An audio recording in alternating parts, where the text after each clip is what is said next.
বলেন পর্বতমালা দেব ফেলে, জিবরাইল আসিয়া বলে পর্বতমালা দেব ফেলে, ডুকুরে ডুকুরে কেঁদে কেঁদে মরিবে শয়তান, আমার বিশ্বনবীর ধৈর্য দেখো ওগো মুসলমান।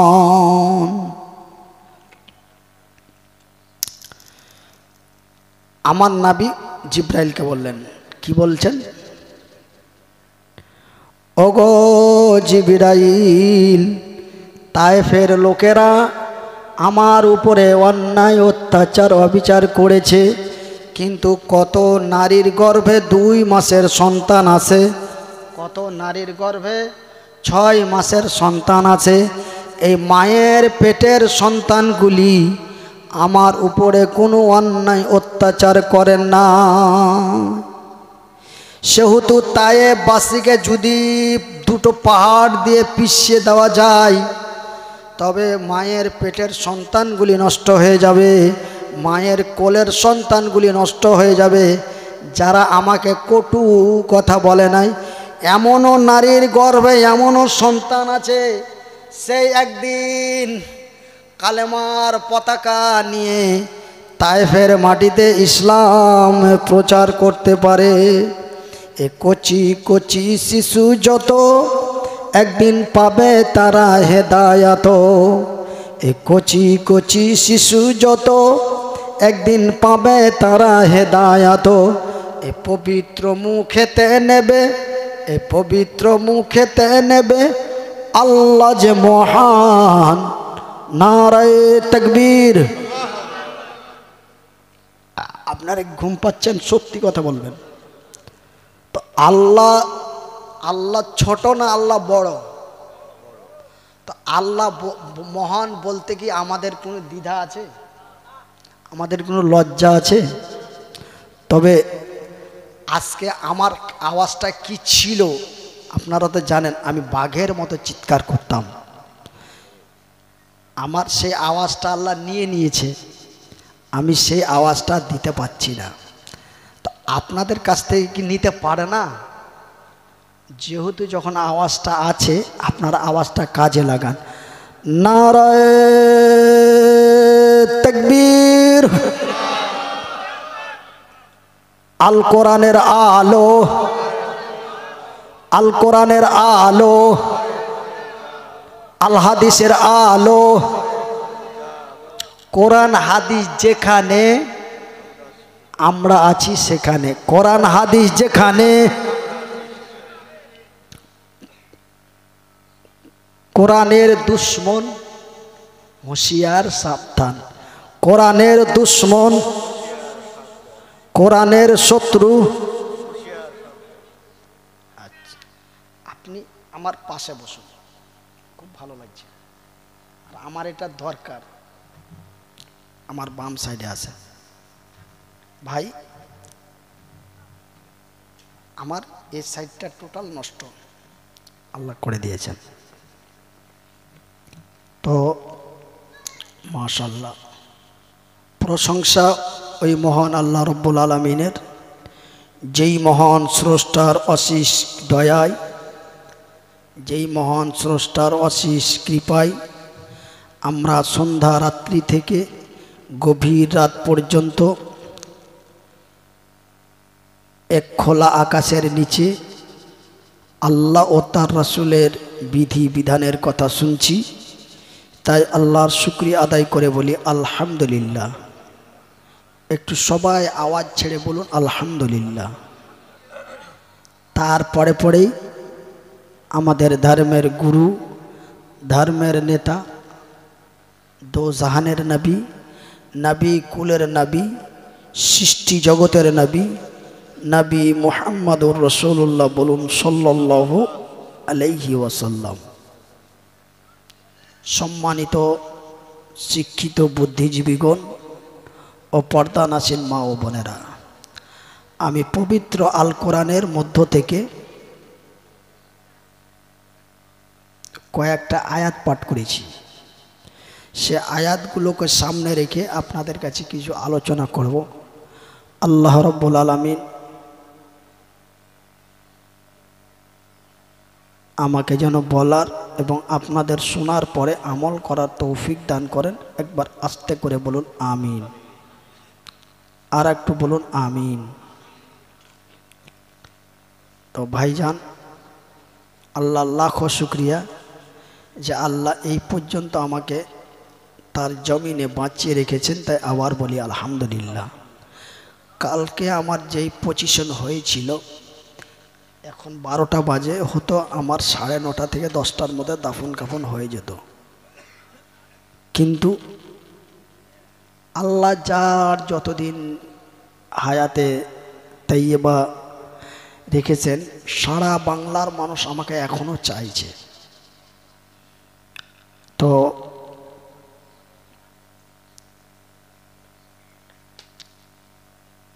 আমি সেই আয়াতগুলোকে সামনে রেখে আলোচনা রাখব। তার আগে আপনাদের দুটো কথা বলি, বেয়াদবি মাফ করবেন। আমি আপনাদের সন্তানের মতো, আমি আপনাদের ছোট ভাইয়ের মতো, হয়তো অনেকের বাবার মতো। আমি গত 2022 সালের 28শে নভেম্বর, 27শে নভেম্বর প্রোগ্রাম করলাম আমতা থানা, দক্ষিণ 24 পরগনা। আমতা থানায় প্রোগ্রাম করে তার পরের দিন আমার প্রোগ্রাম ছিল মেদিনীপুর টাউনে, মেদিনীপুর টাউনে। ওই প্রোগ্রামে উদ্দেশ্য হলাম বেলা 1:45-এ দক্ষিণ 24 পরগনা থেকে। ওখান থেকে যেতে যেতে রাস্তায় আমি অজ্ঞান হয়ে যাই। এবার আমাকে অজ্ঞান অবস্থায় আমাকে পিজিতে ভর্তি করা হলো। এবার আমার সেন্স আর নেই, আমি জানি না কিভাবে ভর্তি করলো, কোথায় ভর্তি করলো। তারপরে আমার বাড়ির লোক খবর পেল, বাড়ির লোক, আমার বিবি, আমার ভাগনা, এরা সবাই যে হাসপাতালে উপস্থিত হলো পিজিতে। তো আমাকে অজ্ঞান অবস্থায় চ্যালেঞ্জ দিয়েছে, আমি কিছু জানি না। আমার 14 দিন পর যখন আমার সেন্স এসেছে, যখন আমার ঘুমটা ভাঙলো, তখন দেখি আমার হাত পা বাঁধা। তো আমি ভাবলাম যে আমাকে বেঁধে কেন রেখেছে, 2 হাত 2 পা বেডের সাথে বাঁধানো আছে। আমি ভাবলাম যে আমার এই অবস্থা কেন। আমার বিবিজি আমাকে সালাম দিয়ে বলল, চিনতে পারছো আমাদের দক্ষিণবঙ্গ, উত্তরবঙ্গ, মালদা ডিস্ট্রিক্টের ভাষা একটু আলাদা, আপনাদের মতো নয়। তো আমার বিবি সাহেবা আমাকে যে বলছে যে আমাকে চিনতে পারছো, এখন ঠিকঠাক আছো? আমি শুধু হতাশ হয়ে তাকাচ্ছি। তারপরে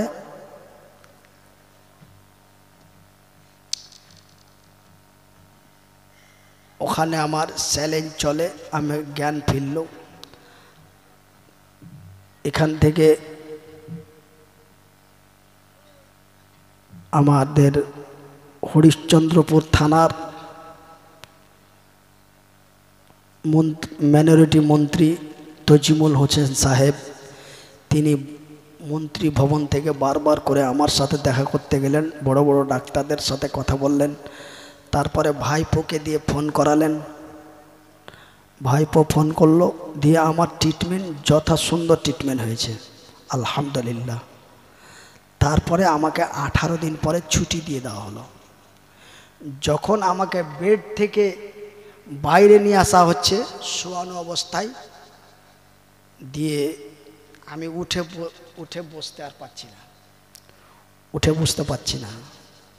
মানে আমার মেরুদণ্ড টোটাল নষ্ট। আর বাম হাত বাম পা শেষ, মানে যেটাকে আমরা বলি প্যারালাইসিস।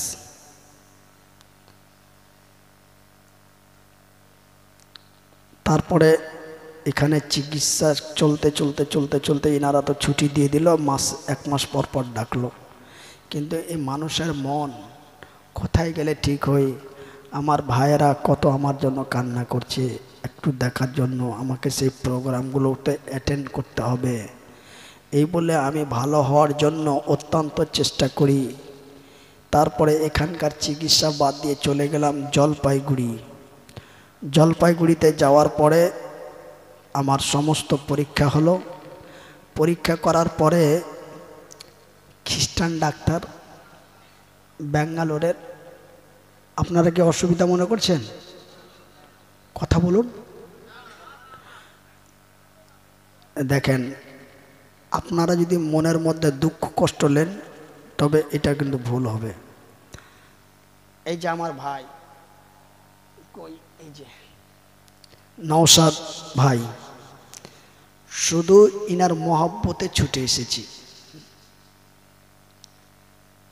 পশ্চিমবঙ্গের যত বড় বড় হুজুর আছে যিনারা আমাকে ভাইয়ের মতো ভালোবাসেন, প্রত্যেকেই আমাকে ফোন করে বলছে, মনিরুদ্দিন তুমি অন্তত 3টে বছর বিছানায় শুয়ে থাকো। কিন্তু আমি কি শুয়ে থাকতে পারবো?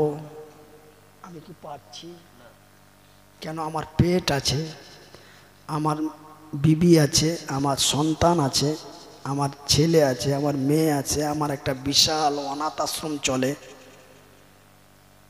সেই ইয়াতিম বাচ্চাগুলোর মুখে দুটো অন্ন তুলে দিতে হবে। আমি কি থাকতে পারবো? পারছি না। ওই জন্য আপনাদের কাছে আমাকে আসতে বাধ্য। যাই বা হোক, সেহেতু আপনারা মনে দুঃখ কষ্ট নিলে হবে না। যাই বা হোক, আমি খুব শর্টের মাধ্যমে কথাটি বলে আমি আমার আলোচনার দিকে যাই, যে আয়াত পাঠ করেছি। যাই বা হোক, জলপাইগুড়ি গেলাম। জলপাইগুড়ি ডাক্তার বলে দিল আমাকে যে আপনি ব্যাঙ্গালোর যেখানেই যান না কেন, আপনার যখন ব্রেন স্ট্রোক হয়েছিল, স্ট্রোকের 2 মাসের মধ্যে যদি আমার কাছে পৌঁছাতে পারতেন তবে আপনার হাত পা দুটো ফিরিয়ে দিতে পারতাম। কিন্তু আপনার হাত এবং পা আমি আর ফিরিয়ে দিতে আমি পারবো না। আপনি ব্যাঙ্গালোর যেখানে যান না কেন আর হবে না। কেন, আপনার মাথা থেকে নিয়ে পা পর্যন্ত যে নার্ভগুলো আছে এগুলো নষ্ট হয়ে গেছে। সেহেতু আপনার হাত পা দুটো আসবে না, তবে আপনার বাকি চলে আসবে। যাই বা হোক, উনি ট্রিটমেন্ট ওষুধ দিতে লাগলেন। দিতে দিতে দিতে দিতে দিতে দিতে শেষ মুহূর্তে ওনার কাছ থেকেও সরে গেলাম। দিয়ে এখন বর্তমান বহরমপুরে চিকিৎসা চলছে। বহরমপুর আপনার নাম শুনেছেন, ডাক্তার হাসানের পাশে ডাক্তার হুসাইন, ওনাকে ট্রিটমেন্ট করাচ্ছি। ওনার ট্রিটমেন্টে আমি এই পর্যন্ত সুস্থ আছি, বলি আলহামদুলিল্লাহ। আল্লাহ যেন সুস্থ রাখেন, ভালো রাখেন, এই কামনা করি। জোরে বলি আমিন। তো আমি আপনাদের সামনে যে আয়াতটা তেলাওয়াত করেছিলাম, আল্লাহ রাব্বুল আলামিন বলছেন, قال আল্লাহ তাআলা, আল্লাহ বলেন, ইয়া আইয়ুহাল্লাযীনা আমানু কু আনফুসাকুম ওয়া আহলিকুম নারা। ঈমান ওয়ালো রে বিশ্বাসী গণেরা, যারা আমাকে এক আল্লাহ লা শারীকা লাহু বলে বিশ্বাস করেছো, যারা আমার সৃষ্টি জগৎকে বিশ্বাস করেছো, যারা আমার নবীকে নবী বলে স্বীকার করেছো, রে বিশ্বের বিশ্বাসী গণেরা, তুমি বাঁচো এবং তোমার আহাল পরিবারদের বাঁচাও। কোথা থেকে বাঁচাও? নারা, ওই কঠিনময় জাহান্নামের আগুন থেকে। তো আল্লাহ রাব্বুল আলামিন তার আকাশের নিচে, তার জমিনের উপরে আল্লাহ বলেন, ওয়া খালাকনাকুম আজওয়াজা, আমি আল্লাহ যাহা কিছু সৃষ্টি করেছি, আজওয়াজা জোড়া জোড়া। আকাশ জমিন চন্দ্র সূর্য, জিন ইনসান। আল্লাহ জিনকে বানিয়েছেন, তারপরে ইনসানকে বানিয়েছেন।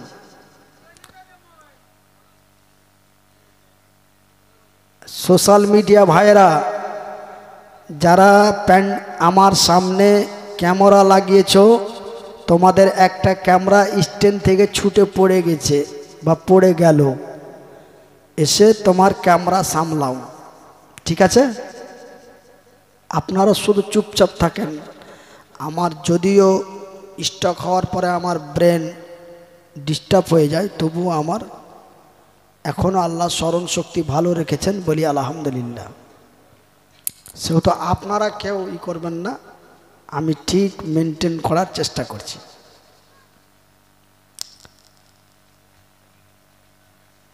সোশ্যাল মিডিয়া ভাইরা যারা আমার ভিডিও রেকর্ডিং করছো,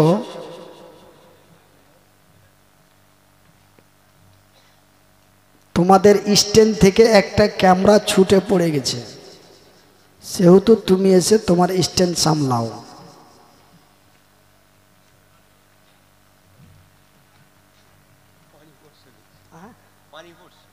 বৃষ্টি দেখুন আল্লাহর কারিশমা। এটা কোন মাস চলে বাংলা? পৌষ, অগ্রহণ মাস। আজকে অগ্রহণ মাসের 18 তারিখ। দেখেন আল্লাহ ওহু আলা কুল্লি শাইইন কাদির। আল্লাহ সত্য, আল্লাহর কোরআন সত্য, আল্লাহ যাহা বলেন তাহাও সত্য। দেখেন তিনি ওহু আলা কুল্লি শাইইন কাদির, ও হার চিজ पर কাদের হ্যাঁ। দেখুন যে এখন তো বৃষ্টির সময় নয়, দেখুন অনাবৃষ্টিতে বৃষ্টি দিতে পারে, মৃত্যুরে হায়াত দিতে পারে, আর হায়াত জীবিতকে মারতে পারে, মৃত্যুকে জীবিত করতে পারে। তার নাম কি? তার নাম, তিনি কে? একটু আঙ্গুল দেখিয়ে বলেন তিনি কে? আল্লাহ। দেখুন সুস্থকে অসুস্থ করতে পারে, অসুস্থকে সুস্থ করতে পারে, তার নাম। একসাথে বলুন, ভালো লাগবে। আচ্ছা আলহামদুলিল্লাহ। তো দেখেন বৃষ্টি উপরে প্লাস্টিক দেওয়া আছে, তাই না? আচ্ছা তো উপরে প্লাস্টিক দেওয়া আছে, আপনাদের কোনো সমস্যা হবে না। বৃষ্টি খুব জোরে নাই, হালকা বৃষ্টি আছে, সেহেতু আপনারা টেনশন করবেন না, চুপচাপ বসুন। আর আমি যেভাবে বলছি আমাকে বলার সুযোগটা করে দিন। ঠিক আল্লাহ আস্তে আস্তে হতো আমার, মানে একটা কথা বলার যে মেজাজ, সেই মেজাজটা কিন্তু আমার নষ্ট হয়ে গেছে। পিক আপ দিতে যাচ্ছি কিন্তু পিক আপ নিচ্ছে না, আবার ফেল করে দিচ্ছে। আর পিক আপ দিতে আমি ভয় পাচ্ছি, বুঝতে পারলেন? সেহেতু এক সপ্তাহ কথা বন্ধ হয়েছিল আমার, জানেন? মানে হযরতে মুসা আলাইহিস সালাম, তিনার যেমন জিভাটা তোতলা হয়ে গেছিল, আমার এক সপ্তাহ আমি তোতলা হয়ে থাকলাম। তারপরে খুব কান্নাকাটি হলো। তারপরে আমার ইয়াতিম বাচ্চাগুলিকে নিয়ে আমার মাদ্রাসার স্টাফেরা খুব কেঁদে কেঁদে দোয়া করলো। আমার নাবি ছিলেন ইয়াতিম, আমার ইয়াতিম সন্তানগুলোকে নিয়ে দোয়া করলাম। আমি আল্লাহ রাসূল বলেছেন আস-সাদকাতু তারাদ্দুল বালা, তোমাদের কাছে যখন বড় বড় মুসিবত আসবে তখন তোমরা বেশি বেশি সাদকা করো, দান করো। আমি সাদকা করলাম, মসজিদের মুসাল্লিদের কাছে দোয়া চাইলাম। আস্তে আস্তে আল্লাহ আমার জবানটা খুলে দিল, জোরে বলি আলহামদুলিল্লাহ। আজকে আমার জবানটা একদম পরিষ্কার আছে, জোরে বলি আলহামদুলিল্লাহ। হয়তো আগামীতে আরও সুস্থ হবে, এটা আশা রাখছি আল্লাহর কাছে। আল্লাহকে বলে দিয়েছি, আল্লাহ তুমি যেটা ভালো বুঝো সেটা করো। আমি সেই সফরের হালাতে বেরিয়ে গেলাম, তাওয়াক্কাল তো আল্লাহ, তোমার উপরে বিশ্বাস ভরসা করে বেরিয়ে গেলাম। তুমি যা করবে আল্লাহ, আমার কোন জায়গায় আমার মৃত্যু লেখা আছে আমি জানি না। তুমি মানুষকে প্রত্যেকটি হিকমত দিয়েছ, কিন্তু তুমি এটা লুকিয়ে রেখেছ, কুল্লু নফস যায়িকাতুল মাউত, প্রত্যেককে মৃত্যুর মজা চাখতে হবে, প্রত্যেকেই মরবো, এটা আমরা সবাই বিশ্বাস করি মরব, কিন্তু কোন টাইমে মরবো, কোন জায়গায় মরবো, এই জিনিসটা আমার আল্লাহ তার কাছেই গোপন রেখেছে। জোরে বলি সুবহানাল্লাহ। তো হ্যাঁ, আমি যে আলোচনা করছিলাম, তুমি বাঁচো এবং তোমার আল পরিবারদের বাঁচাও। কোথা থেকে বাঁচাও? নারা, ওই কঠিনময় জাহান্নামের আগুন থেকে। তবে আমার আল্লাহ বানিয়েছেন জান্নাত এবং জাহান্নাম। তো জাহান্নাম স্বর্গ এবং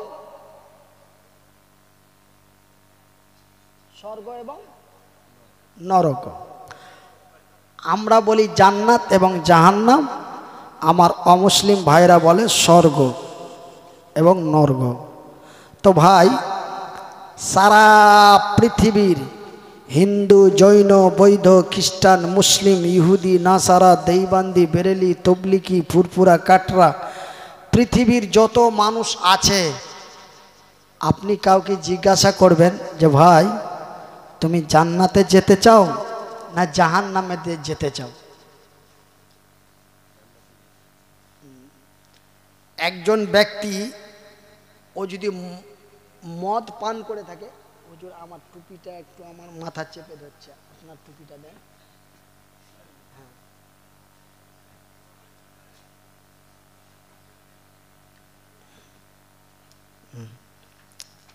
তো মাশাআল্লাহ, আলহামদুলিল্লাহ, অসুবিধা নেই, তো আপনি আমারটা দেন, মানে সাইডটা চাপা। তো আচ্ছা ভাই, জান্নাত এমন কোন জায়গা যে আমরা জান্নাতে সবাই যেতে চাই? একজন ব্যক্তি যদি মদ পান করে থাকে, ও মাতাল অবস্থায় যদি বলেন যে জান্নাত যাবি না জাহান্নাম যাবি, ও কি বলবে? জান্নাত যাব। তবে জান্নাতটা কেমন জায়গা এবং জাহান্নামটা কেমন জায়গা আমি আপনাদের বলছি, আপনারা আমার কথা বিশ্বাস করুন আর নাই করুন, আমার রাসূল স্বচক্ষে দেখে এসেছেন। জোরে বলি সুবহানাল্লাহ। একবার আল্লাহকে ডাকেন, লা ইলাহা ইল্লাল্লাহ, আওয়াজ দিয়ে বলুন, উচ্চ স্বরে বলুন, লা ইলাহা ইল্লাল্লাহ সুবহানাল্লাহ আলহামদুলিল্লাহ সুবহানাল্লাহ আলহামদুলিল্লাহ ওয়ালা ইলাহা ইল্লাল্লাহ ওয়ালা ইলাহা ইল্লাল্লাহ। দেখুন, আল্লাহ যদি, বান্দা যদি আল্লাহর কাছে চায়, আল্লাহ বান্দাকে দেয়। জোরে বলি সুবহানাল্লাহ। আজকে আমি এইভাবে আপনাদের সাথে কথা বলছি, কিন্তু নভেম্বর মাসের 8 তারিখে আমি কথা বললেই আমার কান্না এসে যাচ্ছিল। একটা প্রোগ্রামে গেলাম, আপনারা যেমন আমাকে খুব বিনয়ের সহিত ডাকলেন, হুজুর আপনি বক্তব্য দিতে পারুন আর নাই পারুন আপনি আসুন, না হলে আমাদের মান সম্মান ক্রেডিট নষ্ট হয়ে যাবে যে এরা দাওয়াত করেনি, ফালতু ফালতু ভুয়া। সেহেতু আপনাকে বক্তব্য দেওয়ার দরকার নেই, আপনাকে আসতে হবে। ইনুস ভাইয়ের কথা ঠিক এরকমই। মানে একটা প্রোগ্রামে গেলাম, সালাম দিতে যে আমি একদম 2 মিনিট কেঁদে ফেললাম মাইকে, ওনারা ভয় পেয়ে গেলেন। কিন্তু দেখুন, আল্লাহ আমাকে সুস্থর দিকেই নিয়ে যাচ্ছে। জোরে বলি আলহামদুলিল্লাহ।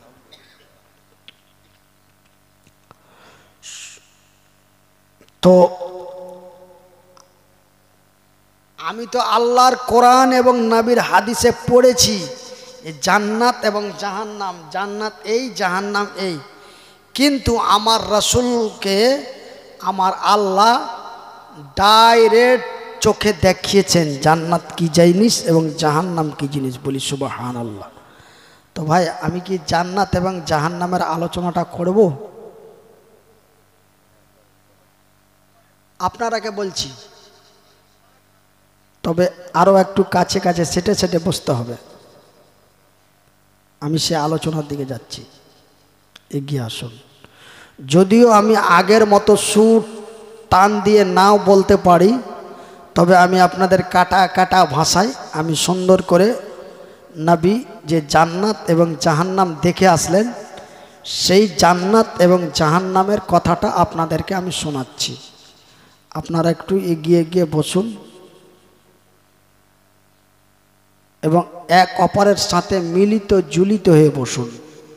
খুব ভালো লাগবে, আপনারাকেও ভালো লাগবে, আমাকেও ভালো লাগবে।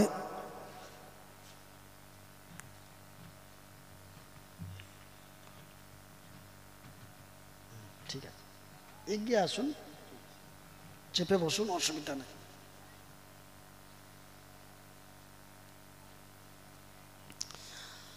আমার আল্লাহ রাব্বুল আলামিন জিব্রাইলকে ডাক দিয়ে বললেন, ওগো জিব্রাইল, আমার জমিনে যাও আর আমার নবীকে সঙ্গী সাথী করে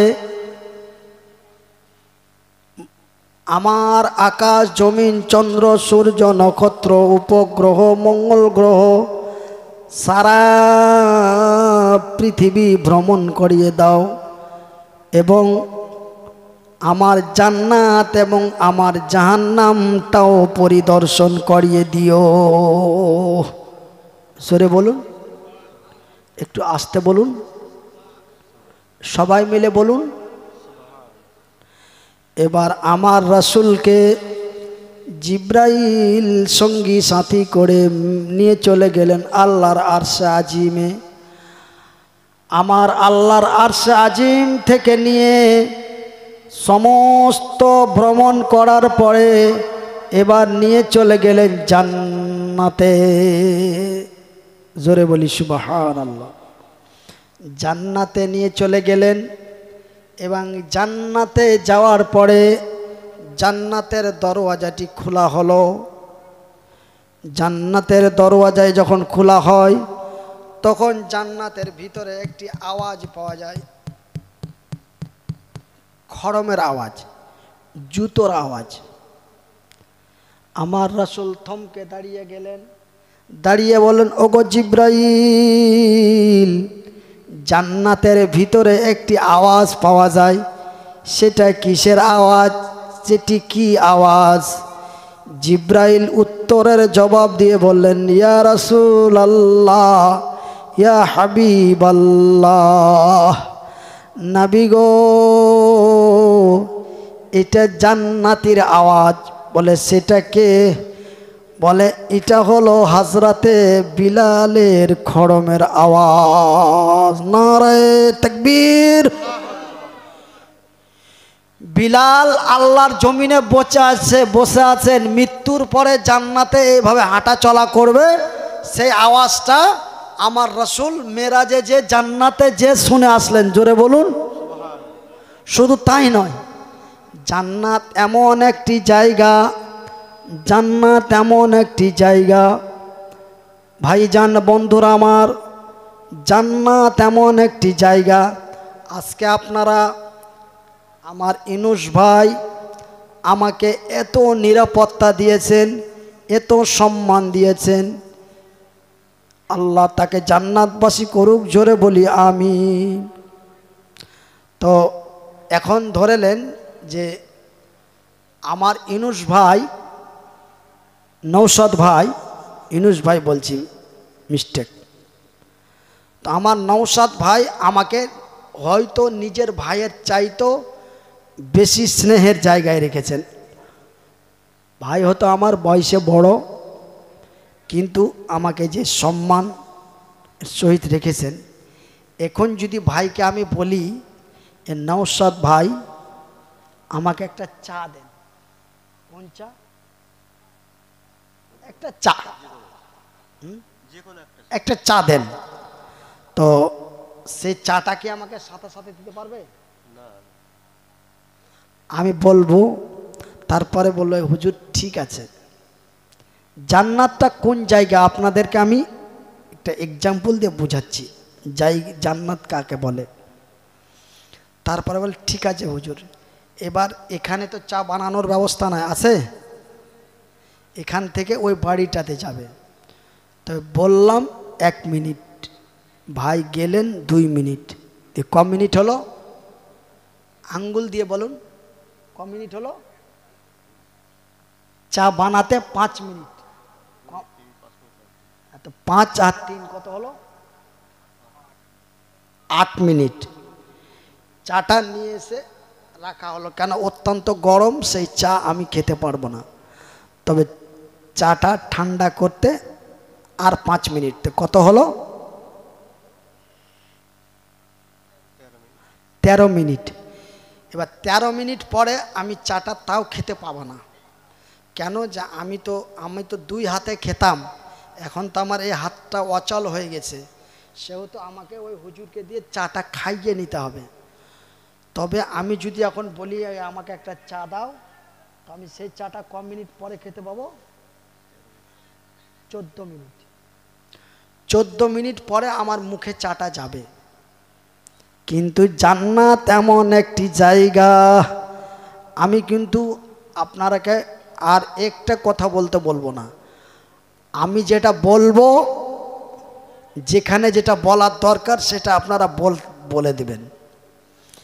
জান্নাত এমন একটি জায়গা, জান্নাত এমন এক জায়গা, জান্নাতের ভিতরে যদি আপনার হৃদয় বলে চা, কে বলে,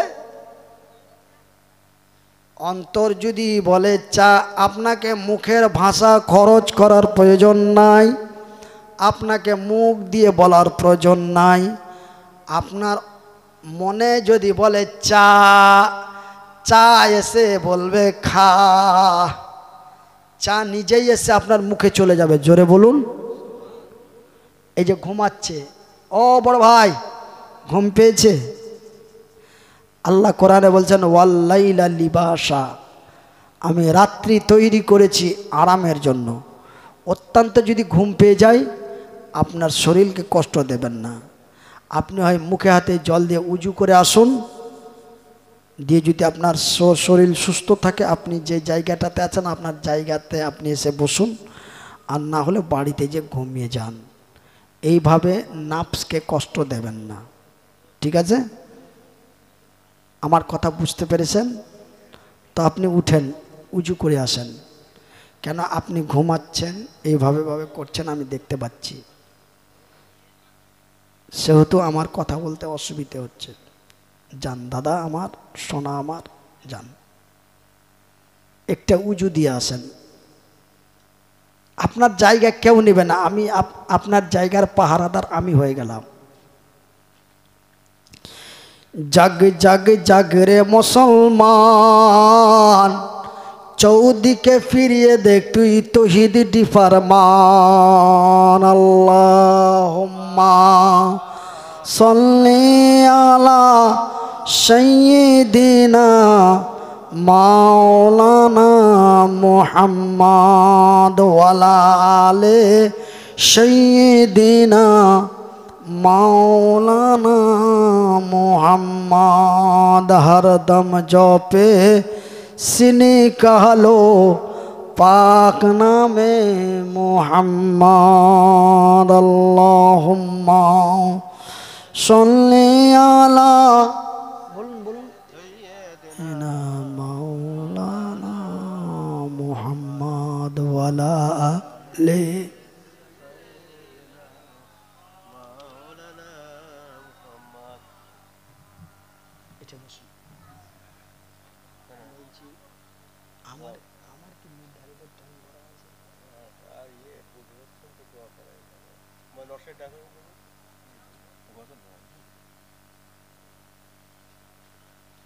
না মানে দেখেন, আমার পরে আর কোনো বক্তা নেই, সেহেতু আমার বলা আপনাদের ধৈর্য। যদি আপনাদের অসুবিধা হয়, কেন আমার অসুস্থর জন্য আমাকে কোনো নির্ধারিত টাইম দেওয়া হয়নি, আমাকে বলা হয়েছে হুজুর আপনি যতক্ষণ পারবেন বলবেন, না পারবেন দোয়া করে দেবেন। তো কি বাবা কি বললেন যেন? দোয়া করে দেওয়াই ভালো, যেহেতু লোকজন নেই, সব চলে গেছে আস্তে আস্তে। রাত্রিও ঘড়িতে 1টা বাজতে গেছে না, অলরেডি বেজে গেছে 12:47। তো যাক, শোনেন, নিষ্ফুন মানে অর্ধেক, যখন সূর্যটা একদম ঠিক মাথার উপরে থাকবে কোনো সলাৎ চলবে না। সলাৎ মানে নামাজ। তো যাক, আপনারা যখন অনেক কষ্ট করেছেন আর একটু কষ্ট করুন। আমি যখন বলতে পারছি, আমার আওয়াজটা যখন চলছে, তো ঘড়িতে 1টা বাজিয়ে দিন।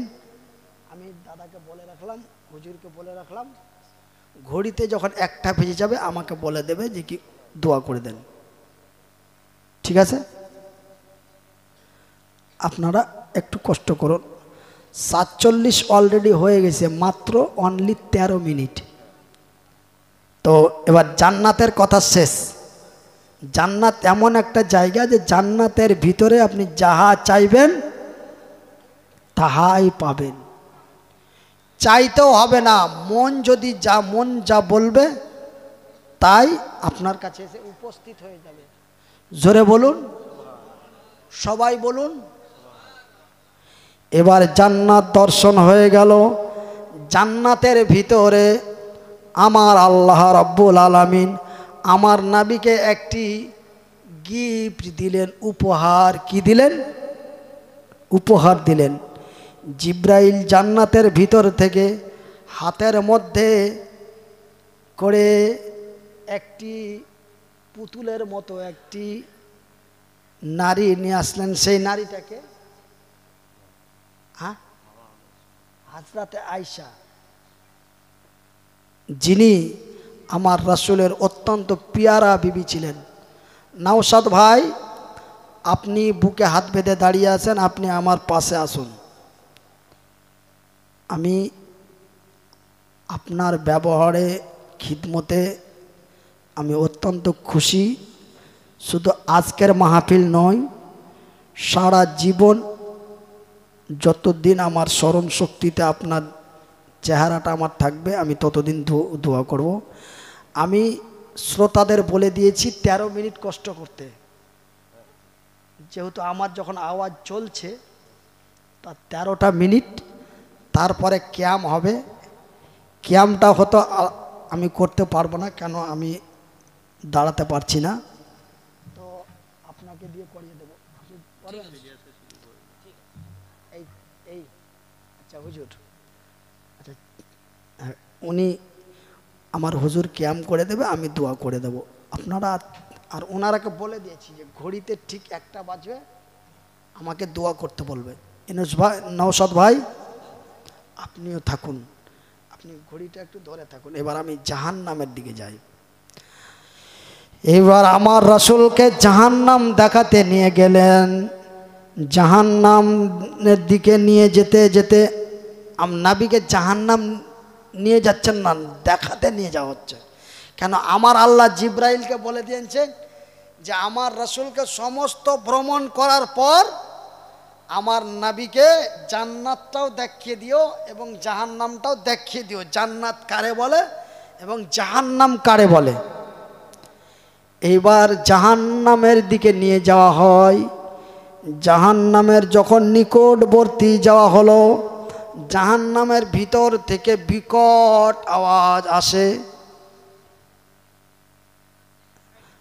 আমার রাসূল থমকে দাঁড়িয়ে গেলেন, দাঁড়িয়ে বলেন, ওগো জিব্রাইল, জাহান্নামের ভিতর থেকে বিকট আওয়াজ পাওয়া যায়, এই আওয়াজ তো জাহান্নামের নয়। জিব্রাইল উত্তরের জবাবে বললেন, ইয়া রাসূলুল্লাহ, ইয়া হাবিবাল্লাহ, নবী গো, এই জাহান্নামের আওয়াজ নয়, এটা হলো জাহান্নামীদের আওয়াজ। সুবহানাল্লাহ। কার আওয়াজ?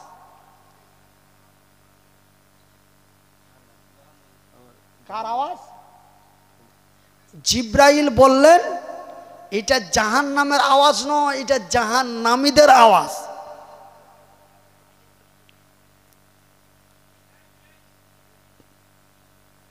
তাদের জাহান্নামীদের যে শাস্তি দেওয়া হচ্ছে ওই আওয়াজ, বিকট আওয়াজ। এইবার জাহান্নামের দরওয়াজাটা খুলে দেওয়া হলো। জাহান্নামের দরওয়াজাটি যখন, ভাই আমি আপনাদের গল্প শোনাচ্ছি না, একদম বুখারী হাদিস যারা পড়তে জানেন তাদের জিজ্ঞাসা করে নেবেন যে মনিরুদ্দিন ভাই এসেছিলেন অসুস্থ অবস্থায়, এই আওয়াজ আমাদের শুনিয়ে, এই কথাগুলো আমাদের শুনিয়ে গেছেন। তো বুখারী শরীফের হাদিস আমি যেটা বলছি, বুখারী শরীফে এই ঘটনা উল্লেখ আছে। তো এইবার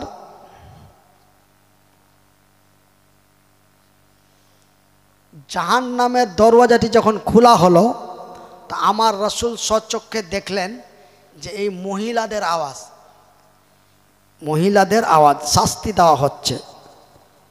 তো সে আওয়াজটা কিসের আওয়াজ? প্রসাব যন্ত্রণার আওয়াজ। আমার রাসূল দয়ার নবী এই শাস্তি দেখে হতাশ হয়ে জিব্রাইলকে বললেন, ওগো আল্লাহর ফারিস্তা জিব্রাইল, এই নারীগুলি কারা?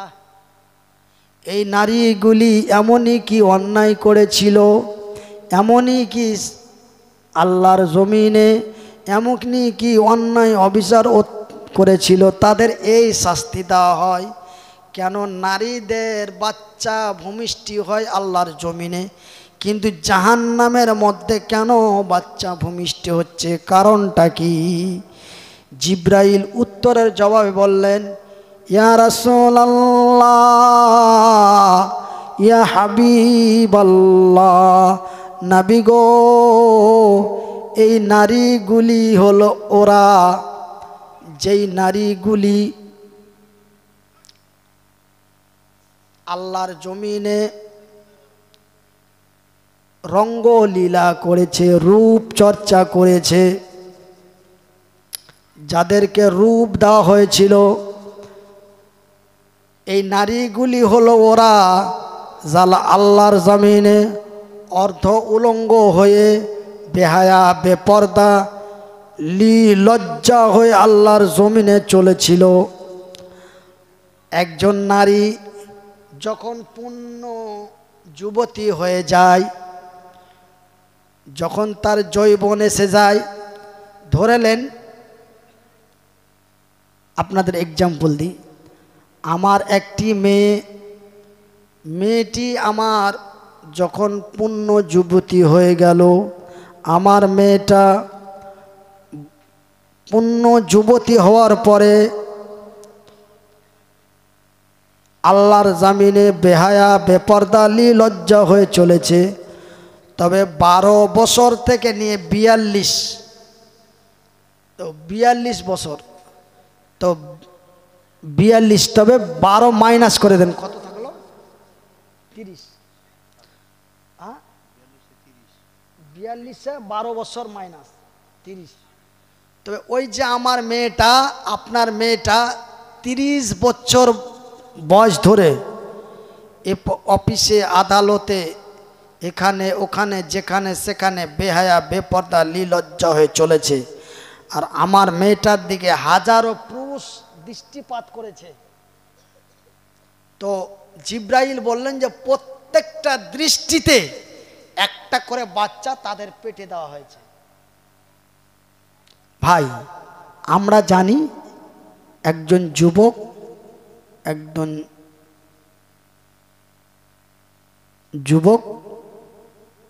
একজন তরুণ, একজন তরুণী অবিবাহিত অবস্থায় যে মিলন করে সেই মিলনের নাম জেনা।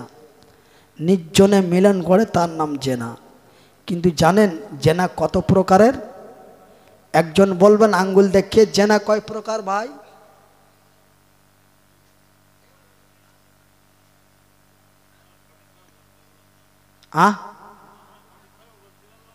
বলতে পারলেন না।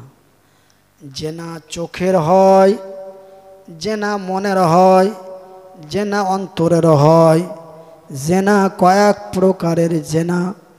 তবে যত আপনার আমার মেয়েটার দিকে যতজন পুরুষ দৃষ্টিপাত করেছে, প্রত্যেকটা দৃষ্টিতে একটা একটা করে বাচ্চা দেওয়া হয়েছে। আর ওই বাচ্চাগুলি তাদেরকে তাদের জাহান্নামের ভিতরে ওই বাচ্চাগুলি প্রসব হচ্ছে। আর ওই প্রসবের এত যন্ত্রণা, আমার বিবি যখন প্রসব যন্ত্রণা এসেছিল 1 ঘন্টা থেকে 2 ঘন্টার মধ্যে সন্তান প্রসব হয়েছিল। কিন্তু বাজান ওই যন্ত্রণা, নবী বললেন, জিব্রাইল বলেন, নবী গো, একটা বাচ্চা হতে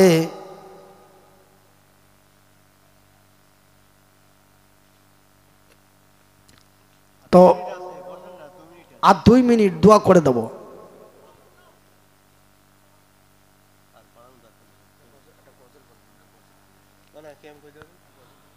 ওগো মাতা, ওগো খালা, ওগো আমার বোন,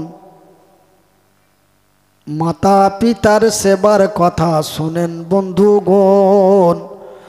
কোরআন ও হাদিসে বলে যাহা শোনেন দিয়া মন। প্রথমেতে খোদার কাছে মাথা নত করো, পরে মাতা পিতার সেবা মনে যোগে ধরো। কোনো সময়ে কোনো কথাতে তাদের শোষায়ও না, কোনো কথার পরে তাদের উহু বলিও না। তাদের উপর দোয়া করো, সদাই দোয়া চাও, খোদা আমার মাতা পিতা ক্ষমা করে দাও। কারণ তারা, আমি কিন্তু ভাই এই মোবাইল পড়ে যাওয়ার পরে মাইকে এলান করেছি, তোমরা ফিরে আসনি। যখনই ছুটে পড়লো আমি তখনই বললাম, এ সোশ্যাল মিডিয়া ভাইয়েরা যারা আমার রেকর্ডিং করতে এসেছেন, তোমাদের স্ট্যান্ড থেকে একটা ক্যামেরা ছুটে পড়ে গেছে, তোমরা এসে তোমাদের শুনতে পাওনি? আচ্ছা আচ্ছা, এখন ঠিক করো।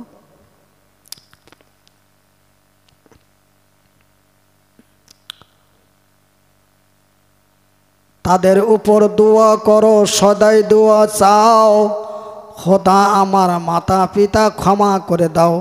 একবার আমার সাথে পড়ুন, রব্বির হামহুমা, পড়ুন পড়ুন, রব্বির হামহুমা কামা রব্বায়ানি সগীরা, রব্বির হাম